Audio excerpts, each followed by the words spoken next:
Some 2020 candidates that are senators will soon have to shift their focus from the campaign trail to the impeachment trial on Capitol Hill. 4 senators are vying for the Democratic presidential nomination. President Trump's upcoming trial comes right on the heels of the Iowa caucuses, just 2 weeks away, and other early nominating contests. So CBS News political correspondent Ed O'Keefe joins me now from Washington to talk about what the candidates have been up to. So, Ed, candidates were still campaigning over the weekend. How exactly will the upcoming impeachment trial really impact their races? Yeah, and they're going to use every minute of today as well, Anne-Marie, since it doesn't start till tomorrow. Bernie Sanders, Elizabeth Warren, Amy Klobuchar, Michael Bennet, all of them spent the weekend in New Hampshire, all of them making their way to Iowa today for some MLK Day events, basically telling voters hello and possibly goodbye. They conceded that they may not make it back to Iowa, maybe not even New Hampshire much, if this trial plays out now over the next several weeks. Remember that there are breaks on Sundays potentially, but unclear if they're really going to be able to take the time to get out on the trail. All of them will be deploying surrogates of different varieties. In most cases, it's their spouses and top surrogates. Bernie Sanders will pick up another endorsement today, for example, from Washington State Congresswoman Pramila Jayapal, who is a popular liberal and very well could be among those deployed to the early states in the coming weeks to help him out. But all of them concede this could be a real damper on their chances, especially at a time when Pete Buttigieg and Joe Biden and others will pretty much have those first 2 states all to themselves. Yes, they will. I'm sure they'll take full advantage. Okay, tell me about this brown and black forum. A number of senators are going to be attending that. Why is it so important? Yeah, most of the candidates in the field will be there today.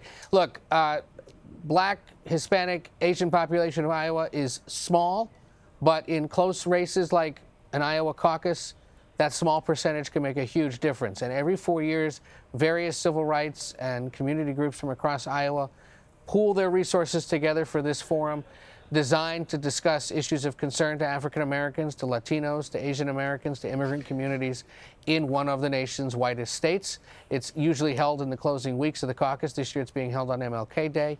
And, it's designed to force a conversation on some issues that might not otherwise get discussed in a state like Iowa, which is, of course, predominantly white. So Joe Biden and Bernie Sanders have been engaged in a new policy disagreement. This time it's over Social Security and their histories on Social Security. I want to play some sound over the weekend of what they had to say. Sure. I have been a gigantic supporter of Social Security from the beginning, and I have a detailed plan as what to do with Social Security to make sure that the good news is people are living longer. The bad news is they're running out of the coverage their Social Security can cover. We're not going to make personal attacks on Joe Biden, but I think the records shows that Joe's history in the Senate and my history in Congress are very different. All right, so Ed, help us understand where the 2 candidates stand on Social Security. Sure. Well, first, strategically, this is the kind of fight Bernie Sanders has been wanting to have over the last several days, not one with Elizabeth Warren over whether or not a woman can be elected president. But his campaign has been arguing now for the last few weeks that Biden's record shows an openness to making changes to Social Security that might, among other things, raise the retirement age and possibly change how much people ultimately get from the program. Biden turns around and says, no, not at all.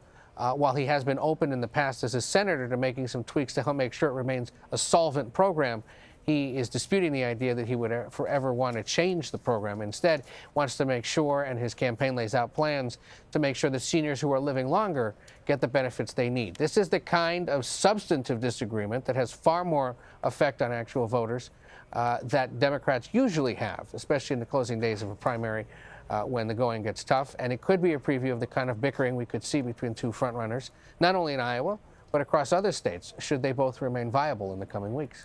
So, Ed, before I let you go, I want to ask you about something we talked about earlier in the show. The New York Times has endorsed 2 candidates, which is something they don't normally do.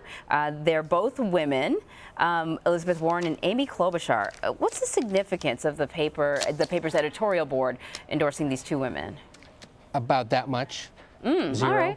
Because, I mean, I've never met a voter, Anne-Marie, that has voted based on a newspaper endorsement. I think the only ones at this point that might matter are the ones in Iowa itself or in New Hampshire. The Quad City Times, for example, yesterday endorsed Amy Klobuchar in eastern Iowa. Another newspaper in the Northwest endorsed Elizabeth Warren. People will wait to see what the Des Moines Register decides to do.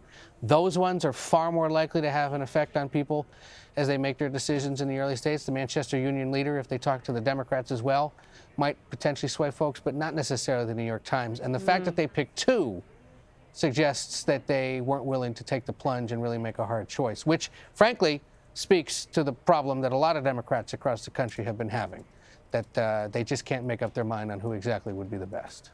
Very But you know, interesting. it would be like the Des Moines Register weighing in on the New York mayor's race. But I mean, part of the time, the editorial board's argument was that there's kind of like the party is being sort of pulled in two directions. That Sure. And I think they said the radical, and I can't remember the other R word that they used. Pragmatist or the something yeah. along those lines. Yeah, and so that was basically their argument.